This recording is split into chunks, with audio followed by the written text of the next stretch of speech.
I sold your daughter's VIP final tickets to cover my vacation debt. She can watch highlights, my sister said. They were $18,500 tickets I bought for my daughter's 15th birthday. Mom added, your sister has real problems. Your kid has a screen. I called the stadium box office and reported the transfer. When my sister's kids reached the gate and the tickets flashed red, the match ball sat on the shelf between a 1999 Women's World Cup poster and a row of club travel trophies that were too small to mean anything to anyone except the girl who earned them. Scuffed leather, faded signatures from 11 teammates in silver Sharpie. Soleil had carried that ball off the field at age 11 after her first tournament win in Greensboro, and she had not let it leave that shelf since. I stood in her doorway with an envelope in my hand and watched her do homework at her desk. She was almost 15. Her birthday was Saturday. Her cleats were by the door, dried mud still on the studs from Tuesday practice. Her shin guards were on the floor next to her backpack. The poster behind her had been on that wall for 3 years, and she still looked at it every morning before school. Soleil, she turned. Her pencil was still between her fingers. I held out the envelope. Happy early birthday. She opened it. Inside, a printed confirmation. 4 VIP hospitality suite tickets. Bank of America Stadium. International Champions Cup Final. July 19th. 2 of the biggest clubs in European soccer on the same field 40 minutes from our house. Her mouth opened. Nothing came out. She read the confirmation twice.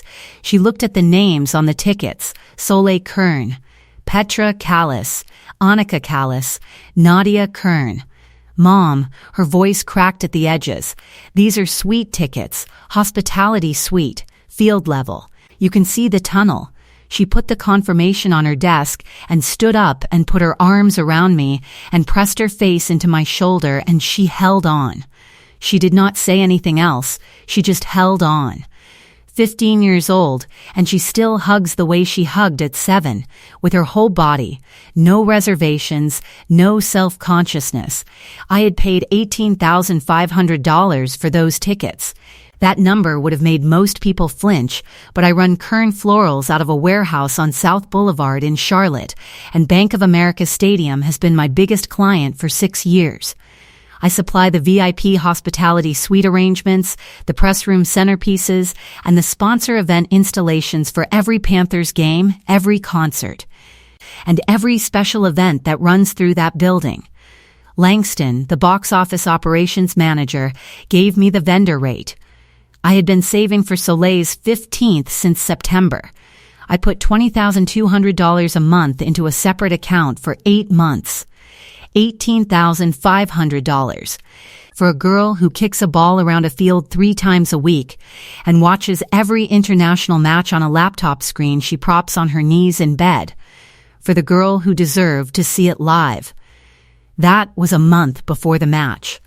What happened next started with my sister and ended with a barcode scanner and a security guard and a parking lot full of 40. 000 people's noise and a 12-year-old boy who did not deserve any of it. 2 weeks before the match, I logged into my vendor portal on the Bank of America Stadium box office system to check the suite details. The portal is the same one I use to coordinate floral deliveries for VIP events. It shows my ticket purchases, my vendor credentials, and my booking history. The tickets were gone. Account activity showed a transfer 8 days ago. 4 VIP hospitality suite tickets transferred from Nadia Kern to Regan Purcell. Transfer method, phone call to box office general line. Caller identified herself as Nadia Kern.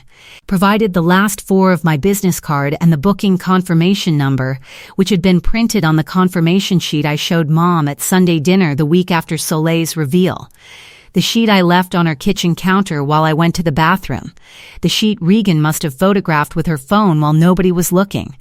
I sat at my desk for 2 full minutes without moving. The warehouse was quiet. The walk-in cooler hummed behind me. A bucket of white roses for Thursday's installation sat on the prep table. My phone was in my hand, and my hand was on the desk, and the screen showed 4 empty ticket slots where my daughter's birthday had been. I called Regan. She picked up on the second ring. I could hear a TV in the background and Zara asking about a snack and the particular domestic calm of a house where nobody expects the phone call that is about to arrive. I see you transferred my tickets. 3 seconds of nothing. Then Regan exhaled the way she exhales when she has been caught doing something she planned to explain later on her own terms and is now being asked to explain it on mine. I needed them, Nadia. Skip and I are drowning. The Cancún trip put us $23,000 in the hole, and the visa minimum is $680 a month, and we cannot cover it. I transferred the tickets to take the kids to the match and sell the other 2 on StubHub. It is not a big deal. You can buy Soleil something else, a jersey, concert tickets, whatever. You stole $18,500 in VIP tickets from your niece's 15th birthday. I did not steal anything. I transferred them. Transferring is not stealing. And Soleil is 15. She is not a child. She can watch the highlights on her phone. She watches everything on that laptop anyway. It is basically the same experience. It is not the same experience, Regan. It is close enough. My kids have never been inside that stadium. Oliver talks about it at school. Zara has been asking for months. They need this, Nadia. Your kid has options. My kids do not. Your kids do not have options because you spent $23,000 in Cancún and cannot pay it back. That is not fair. What is not fair is calling a box office, pretending to be your sister, and stealing a birthday present from a 15-year-old girl because your credit card is maxed. Regan's voice hardened. The softness left it the way warmth leaves a person who decides they no longer need to perform concern. I am not giving them back, Nadia. The transfer is done. The tickets are in my name. My kids are going to that match, and you can explain to Soleil however you want. I almost told her about the vendor portal right there. Almost explained that I do not call a general customer service line, that I have a direct relationship with the operations manager who has handled my vendor account for 6 years, and that every transfer in the system is logged with a timestamp and a caller ID that will not match my phone number. But Regan's voice had the flat, settled tone of someone who has already spent the money in her head. And I decided she could find out the way her kids would find out, at the gate. Understood. I hung up. If you are watching this and you have ever had someone steal your child's birthday and tell you it does not matter because screens exist, you are in the right place. Welcome to Family Secret Tales. I called Langston. Langston Pryor had been the VIP box office operations manager at Bank of America Stadium for 11 years. I had worked with him on every Kern Florals installation since my first Panthers preseason game in 2020. He knew my voice the way a vendor manager knows the voice of someone who shows up at Six'em and with a van full of roses and never misses a delivery. He knew my vendor ID number. He knew my card on file. He knew that I do not call about ticket issues unless something has gone sideways. Langston, I need you to pull the transfer log on my account. 4 VIP suite tickets for the Champions Cup final were transferred out 8 days ago. I did not authorize that transfer. I could hear him typing. Steady, fast, the typing of someone who has managed a 40,000 seat venue for more than a decade and can read a transfer log the way I read an arrangement specification. I see it. Transfer to a Regan Purcell. Initiated via phone call to our general box office line. The caller identified herself as Nadia Kern and provided your business card last 4 digits and the booking confirmation number. He paused. The caller ID on the transfer call does not match the phone number on your vendor account.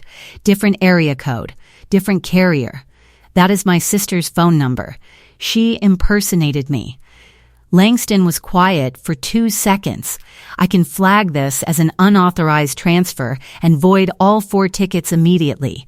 The barcodes will be deactivated in our system. If anyone tries to scan them at the gate, the scanner will flash red and the attendant will call security. Do it. I will also reissue 4 new tickets under your vendor account.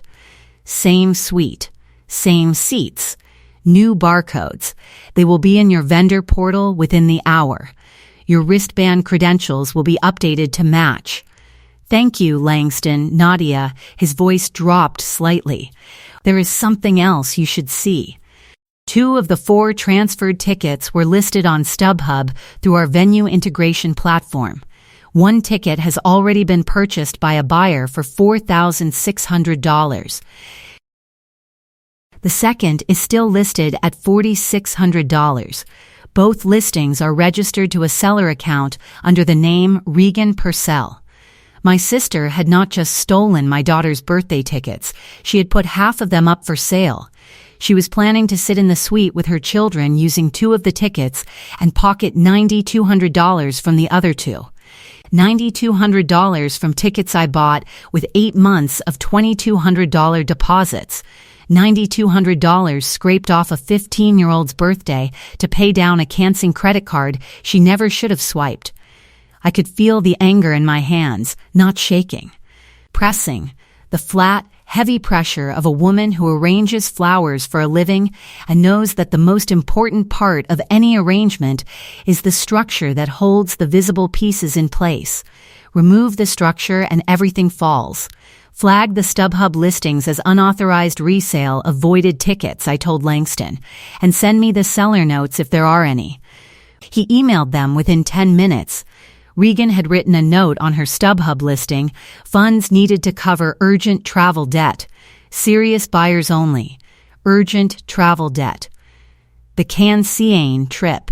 $23,000 in credit card charges for a vacation she could not afford, funded now by stealing from a 15-year-old's birthday. If you have ever discovered that the theft was worse than you thought and the person who did it was already profiting from it, subscribe to Family Secret Tales and hit the bell. Sunday dinner at Mom's. 4 days before the match. I went because I needed to know how wide the lie went. I needed to look at my mother and ask her one question and watch her face when she answered it. Soleil was at the table. She still thought the tickets were safe. I had not told her what Regan did because her birthday was Saturday, and I was not going to let Regan's theft occupy a single hour of the week that belonged to my daughter. Soleil was wearing her club soccer hoodie and talking to Oliver about the Champions Cup bracket, explaining the knockout format with the patient enthusiasm of a girl who has memorized every tournament structure since the 2019 World Cup. Oliver was listening. He was 12, and he was excited about the match, and he had no idea that his mother had stolen the tickets that were supposed to take his cousin to the same event. He asked Soleil which team she thought would win, and she answered with a full tactical breakdown involving a false 9 and a high press, and Oliver nodded as if he understood all of it. I watched them talk, and my chest ached because both of these kids were about to be caught in something neither of them caused. Regan sat across from me, with the posture of a woman who believes she has already won. Skip was next to her scrolling his phone with his thumb, the way he scrolls through everything, with the detached attention of a man who has learned to be present without participating. Mom was at the head of the table serving corn. Regan started. She set her fork down and looked at me with the expression she has used since we were children, the older sister is overreacting expression. The one that says whatever I am feeling is not proportional to the situation, because her situation is always worse. Nadia, you deliver flowers to tables where people do not know your name. You arranged centerpieces for a stadium suite you could not afford to sit in until you begged for a vendor discount. Soleil kicks a ball around a field 3 times a week, and you act like she is going to the Olympics. Regan paused. She wanted the room to absorb that before she continued. She is not. She is a 15-year-old with shin guards and a ponytail. She leaned forward. My kids are going to that match because I need this. You can buy your daughter a cake and a card, and she will be fine, because that is what your kids are built for. Fine. Built for fine. She delivered that sentence in front of Soleil, who was still sitting at the table with her tactical breakdown, and her club hoodie, and her scuffed match ball in the truck, and her entire heart wrapped around a birthday that had already been stolen from her by the woman sitting across from me with a fork in her hand and not a trace of doubt on her face. Nobody at that table defended my daughter. Oliver had stopped chewing. Skip scrolled past something on his phone. Mom served more corn. Soleil looked at her plate. Her jaw tightened. She did not cry. She pressed her lips together the way I taught her, the way you hold your face still when the room is moving against you, and the only power you have is not giving them the reaction they expect. Mom spoke. Tilda Kern, 63. The woman who had known for 8 days that Regan impersonated me on a phone call and stole 4 tickets worth $18,500 and said nothing. Your sister has real problems, Nadia, real debt. A real marriage under pressure. Your kid has a screen. She can watch matches anytime. Regan cannot fix her finances anytime. Be the bigger person. Your kid has a screen, as if a screen and a suite were the same experience, as if watching highlights on a laptop in bed was the same as standing in a VIP suite with 40,000 people and floodlights and the sound of a crowd so large you can feel it in your ribs, as if my daughter's entire passion could be satisfied by a rectangle of glass because my mother decided that Regan's debt was more real than Soleil's birthday. I looked at Mom. When did Regan tell you about the transfer? Mom blinked. What? When did she tell you? She transferred Soleil's tickets. 3 seconds. Mom's eyes moved to Regan, then back to me. She mentioned it last week, 8 days ago. She called the box office, pretended to be me, used my business card number, and stole 4 VIP tickets worth $18,500 from my vendor account. She transferred them to her name. Then she listed 2 of them on StubHub for $9,200, and you knew about it for a week and said nothing to me. Mom straightened in her chair. The corn spoon was still in her hand. I did not see it as stealing. I saw it as family helping family. You always handle things, Nadia. You always land on your feet. Regan needs the landing. Regan needs the landing because you have padded every fall she has ever taken. And this time she fell on my daughter. I stood up. I looked at Soleil. She was looking at me with the steady eyes of a girl who has heard everything and understood all of it and is waiting for her mother to show her what happens next. Let us go, baby. We walked out. In the truck, Soleil was quiet for 4 minutes. The match ball was in the back seat because she had brought it to show Oliver. She pulled it into her lap and held it with both hands, her thumbs tracing the faded signatures from her first tournament. Are the tickets really gone? She asked. Her voice was steady, but her eyes were wet at the edges. No, they are not. She looked at me. What do you mean? I almost told her everything. Almost explained the vendor portal and Langston and the void and the reissue and the StubHub listing and all of it. The entire structure I had already pulled down. But her birthday was Saturday, and the match was Saturday, and she had spent 3 years watching every game on a laptop screen propped on her knees in bed, and I was not going to let the explanation of how her aunt stole her birthday become the story of the week. The story of the week was the match. The story of the week was the suite. The story of the week was Soleil. Trust me, I told her. She nodded. She held the ball. She looked out the window. She trusted me the way a 15-year-old trusts a mother who has never broken a promise, which is completely and without needing to know the details. Josette Rowe called me Monday morning. Josette was 62. She had been my wholesale flower supplier since the week I opened Kern Florals. She delivered roses and peonies and hydrangeas to my warehouse every Tuesday and Friday, and she had taught me that the difference between a $200 arrangement and a $2,000 arrangement is not the flowers, it is the structure underneath. If the base is wrong, the top falls, no matter how many peonies you put on it. She had been at my first Panthers installation when I was so nervous I put the centerpieces on the wrong tables, and Langston had to walk me through the suite map. She had driven to the stadium at 6 a.m. to help me fix it. She never mentioned it again. I heard about Regan. Josette's voice was steady and dry, the way it always is when she is about to say something precise. Langston called me because I am listed as your vendor emergency contact. He wanted me to know the tickets were handled. I handled it the way you taught me. I found the structure. I pulled it. The StubHub listing. Did you see the seller note? Urgent travel debt. Josette paused. Langston told me one of the StubHub tickets already sold. $4,600. The buyer gets a full refund because the barcode is voided. That chargeback goes straight back to Regan's seller account, which means her Visa balance goes up by $4,600, on top of whatever she already owes, $23,000, so now $27,600. There is more. Josette's voice dropped half a register. Langston pulled the full StubHub seller profile. The listing notes mention travel debt, but the financial detail that comes through the venue's integration platform shows a breakdown of the charges. The Cancún charges include an $8,400 withdrawal from a sportsbook. Skip the sportsbook. $8,400 in gambling losses wrapped inside a vacation that Regan described to Mom as a marriage investment. Regan had hidden the gambling from everyone. The $23,000 in debt was not mojitos and room service.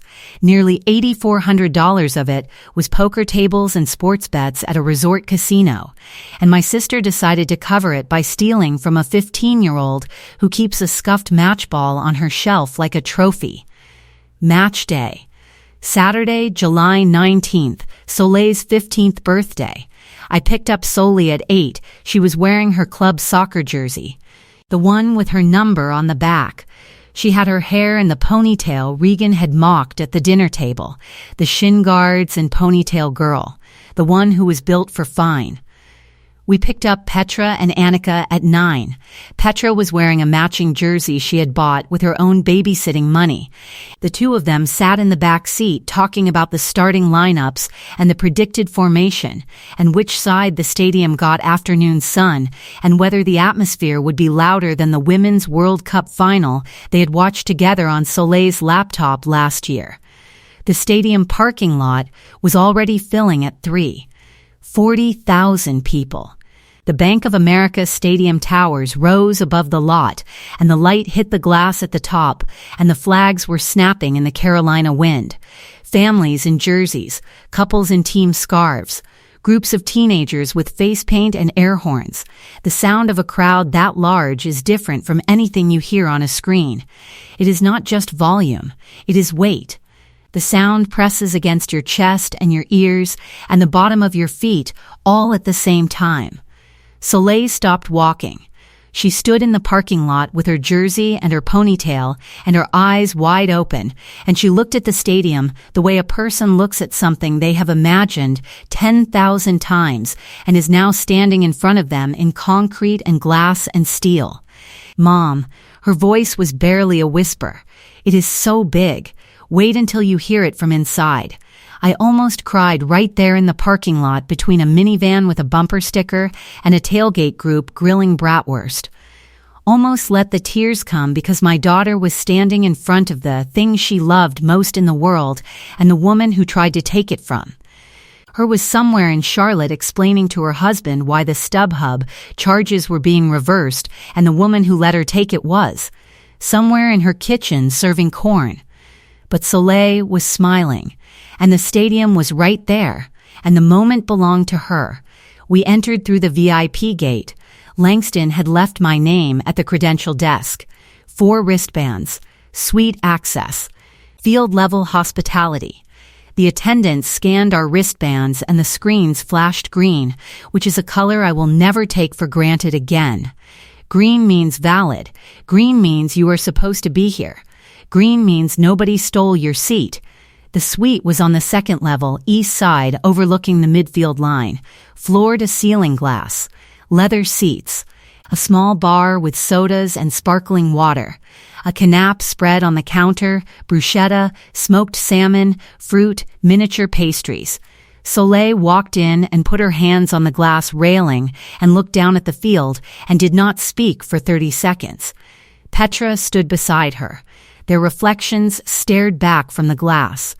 Two 15-year-old girls in matching jerseys with the entire pitch spread out below them like the most expensive birthday card ever written.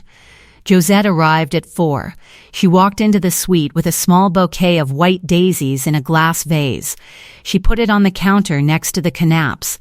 For the birthday girl, she told Soleil, "Every arrangement needs a centerpiece."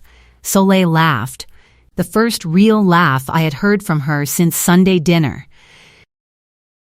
Josette sat in the back of the suite with her sparkling water and her untouched plate, and she watched my daughter's face instead of the field, because she knew, the way only a 62-year-old woman who has built things from nothing can know, that the real event was not on the pitch. It was at the glass.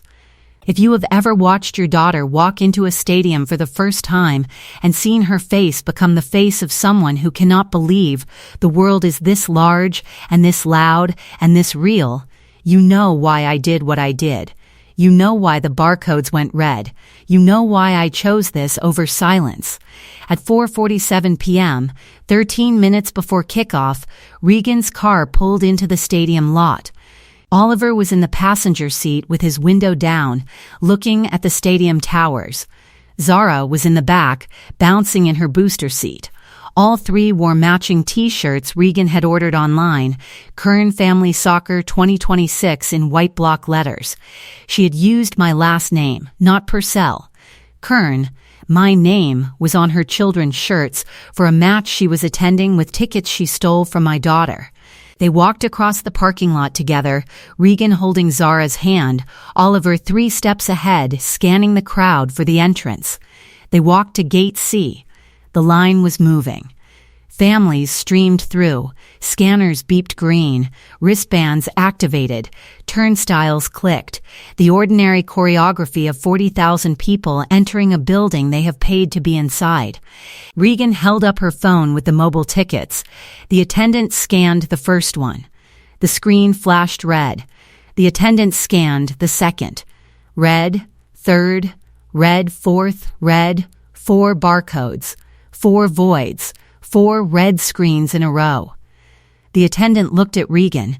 He did not say anything rude. He was trained not to. He pressed a button on his radio. A man in a yellow security vest walked over from the will call window. He scanned all 4 again on his own device. Red, red, red, red, ma'am.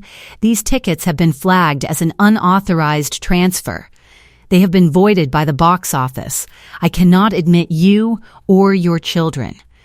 Oliver looked at his mother. Zara looked at the security guard. The line behind them kept moving. Green, green, green. People walked through the turnstiles on both sides of them. The crowd noise from inside the stadium leaked through the concrete walls like a heartbeat. There has been a mistake, Regan told the guard.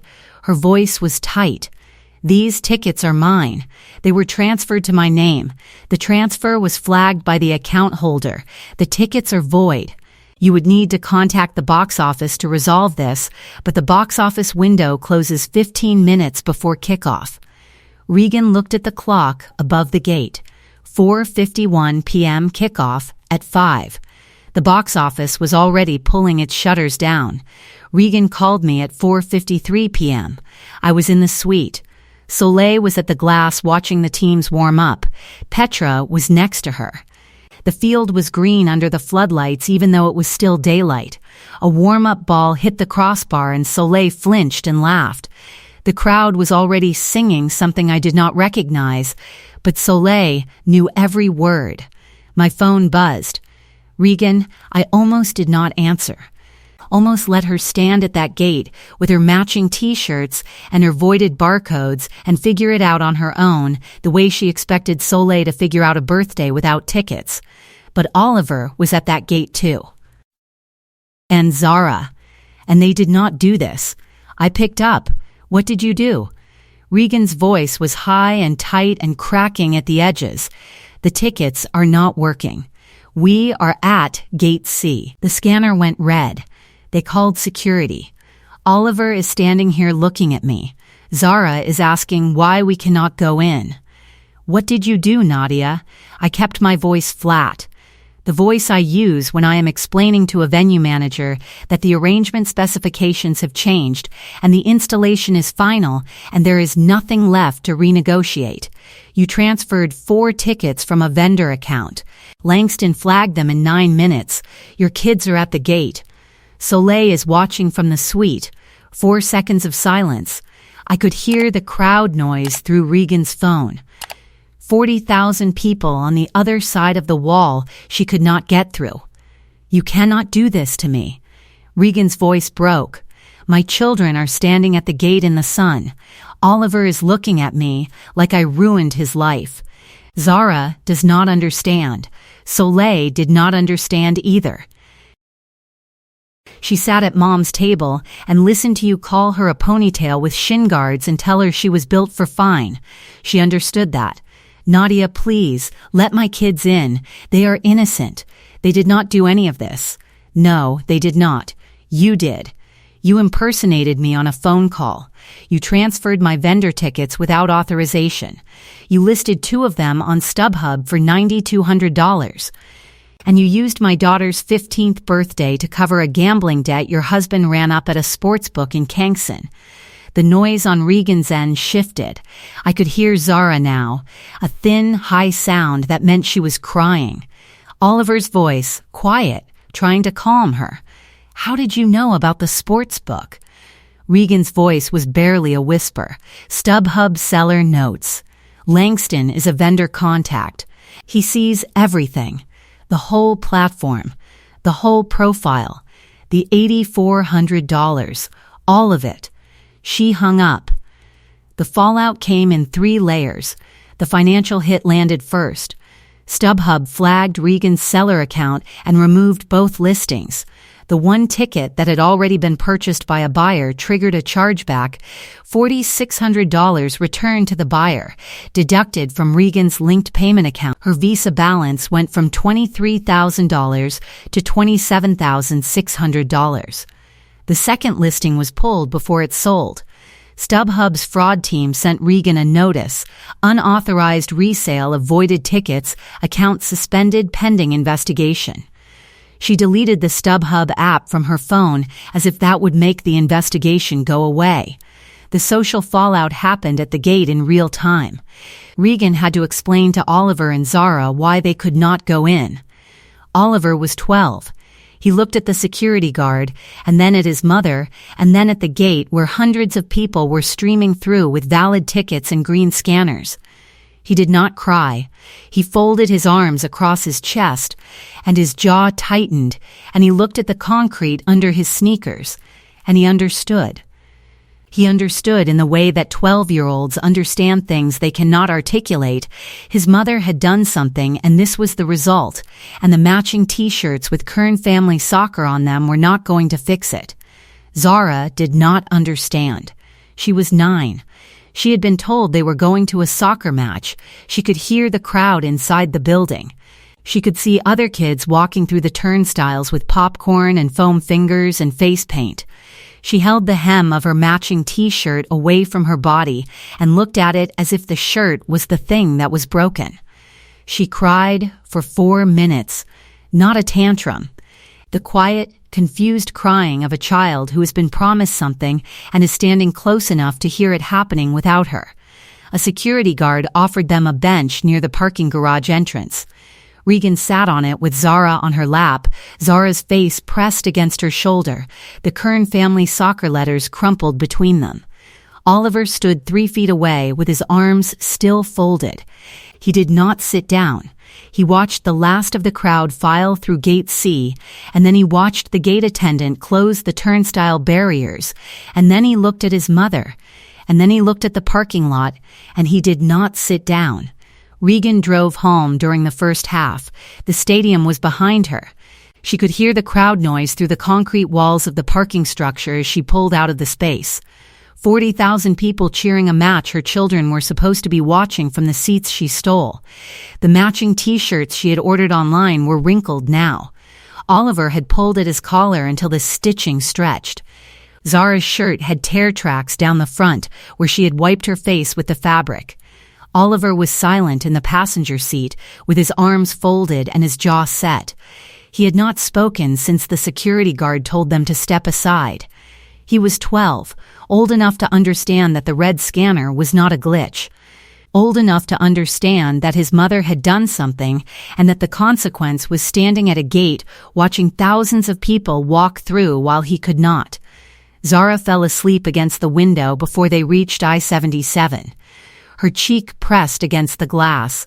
Her breath fogged a small circle that expanded and contracted with each exhale. The voided tickets were in Regan's purse. At a red light on Moorhead Street, she reached into the bag and pulled one out and looked at the barcode. A red line through it. The paper was still crisp. The suite number was still printed in the corner. VIP hospitality. Bank of America Stadium. She put it back. She drove. The crowd noise faded behind her like a door closing on a room she would never be invited into again. 2 weeks after the match. A Saturday morning. A knock on my front door at 10 a.m. I opened it and Oliver was standing on the mat. 12 years old. Regular t-shirt. No match day gear. No matching anything. His hands were at his sides and his eyes were on the welcome mat, and he was holding a folded piece of notebook paper. Behind him, in the driveway, Regan's car was running. She was behind the wheel. She did not get out. She sent her 12-year-old son to my door because she could not walk up the steps herself. My mom told me to give you this. Oliver's voice was barely above the sound of the sprinkler running in the yard next door. I took the note, opened it. 5 words in Regan's handwriting, the same handwriting that had signed the StubHub seller profile, and the same hand that had dialed the box office and pretended to be me. I am sorry. Can we talk? 5 words. No mention of the $18,500. No mention of Soleil. No mention of the 15th birthday. No mention of the StubHub listing or the impersonation or the sports book or the $4,600 chargeback or the fact that she had used her own children as props in a theft and then sent her own son to deliver an apology that did not name the person she had hurt. I folded the note. I held it out to Oliver. He looked up at me with the eyes of a boy who knew this errand was wrong before he knocked. Tell your mom the conversation is the note she did not write to Soleil. I closed the door gently, softly, because the boy on the other side of it did not deserve a slam. Through the window, I watched Oliver walk back to the car. He got in. He handed the note to Regan. She read it. She sat in the driveway for a full minute with the engine running and the note in her hand. Then she put the car in reverse and drove away. Mom called once more. The following Thursday, her voice was tired and stripped of every layer of management and redirection she usually wraps around her sentences. Regan is not sleeping. Nadia, she has not left the house in 4 days. Oliver has not spoken to her since the stadium. Zara keeps asking when they are going to the next match. Skip is sleeping on the couch. Regan stole my daughter's 15th birthday present, Mom. She impersonated me on a phone call. She tried to sell 2 of the tickets for $9,200. She hid $8,400 in gambling debt. And you knew about the transfer for a full week and told me to be the bigger person while my kids sat at your table and listened to her aunt call her a ponytail. Mom was quiet for a long time.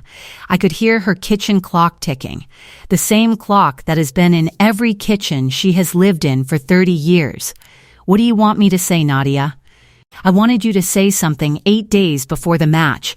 I wanted you to call Regan the day she told you and say, put those tickets back. They belong to your niece. I wanted you to be a grandmother who protects a 15-year-old's birthday instead of a mother who protects a 34-year-old's credit card debt. That is what I wanted. You chose Regan. You always choose Regan.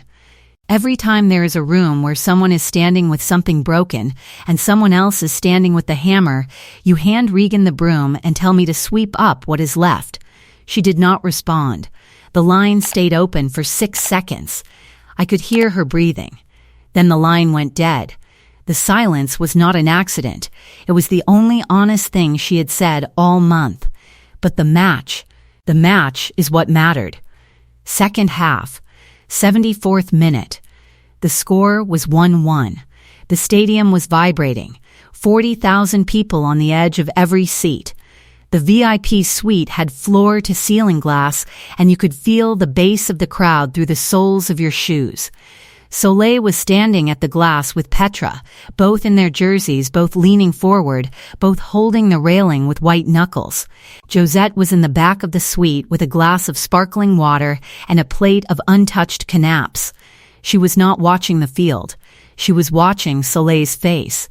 The 78th minute.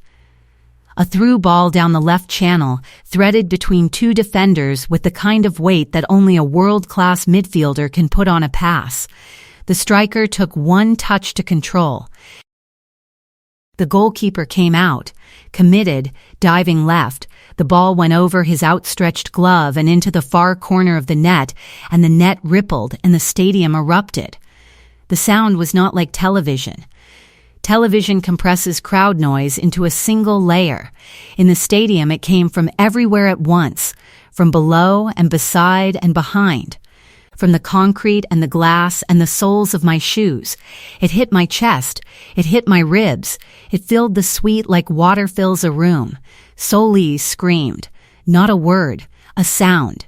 The sound a 15-year-old makes when the world delivers exactly what she was promised, and nobody took it away, and nobody told her to watch it on a screen, and nobody called her a ponytail with shin guards. Petra grabbed her arm. They jumped. They hugged. They turned toward me, and Soleil's face was wet and open and full of the kind of joy that cannot be replicated by highlights and cannot be replaced by a cake and a card and cannot be reduced to fine. Below us the field erupted. Players piled on each other. The bench cleared. Above us the sky was going dark, the last edge of Carolina sunset fading behind the stadium towers. In the parking lot far below, 3 spaces from the garage entrance, Regan's car was already gone. The bench where Oliver stood with his arms folded was empty. Soleil turned to me. The sweet lights caught her eyes. The match ball was at home on the shelf. Tomorrow, a CV's printed photo of this moment would sit next to it. Tonight, the moment was still happening. Mom, thank you. 2 words. I touched the glass railing. The crowd was still standing. The floodlights were white and the field was green, and my daughter was 15 years old and she was here, not on a screen, not watching highlights.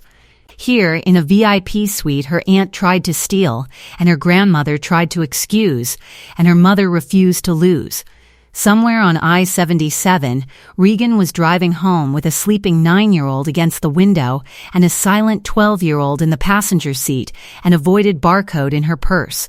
Somewhere in a kitchen with a ticking clock. Mom was sitting with a corn spoon and a phone that would not ring. And here, at the glass, Soleil Kern was watching a soccer match with her best friend and her mother and a bouquet of white daisies and the sound of 40,000 people who had never once been told they were built for fine. If you have ever given your child the thing someone tried to take from them and watched their face when they realized it was never gone, subscribe to Family Secret Tales. Happy birthday, Soleil.